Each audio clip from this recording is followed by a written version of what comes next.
I'm also going to issue orders for protection on each of those of your mom and dad. So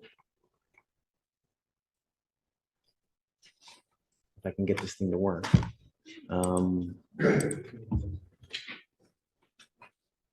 So Pedro Alvarez.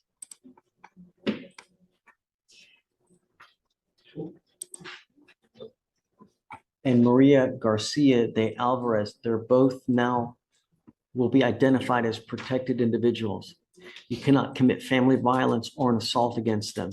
Commit an act in furtherance of an offense under section 42.072 of the Texas Penal Code, which is a stalking statute.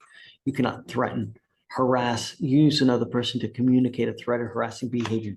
You cannot be in possession of a weapon or go within 200 feet of where they live or where they work. Sam, tell me, has there not been a bond in the felony cases? It was set at 60,000, I believe. Okay. And he did not make it. Right. Do you have anyone to bond you out now, Mr. Alvarez?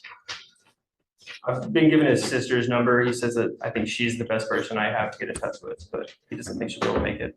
You know, these are things that you have to think about before making a move when you're out in the free world. If I do this, what's going to happen? If I say this, what's going to happen?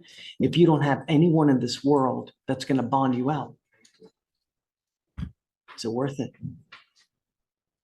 You know, I think that at this point, probably would be best is let's get a TRAS done. You know, there's no sense in having him just languish in jail for nothing. Right. So let's do an expedited TRAS. Let's see what they say, what would be the best way of going through this thing. You know, I don't want to keep you in there forever.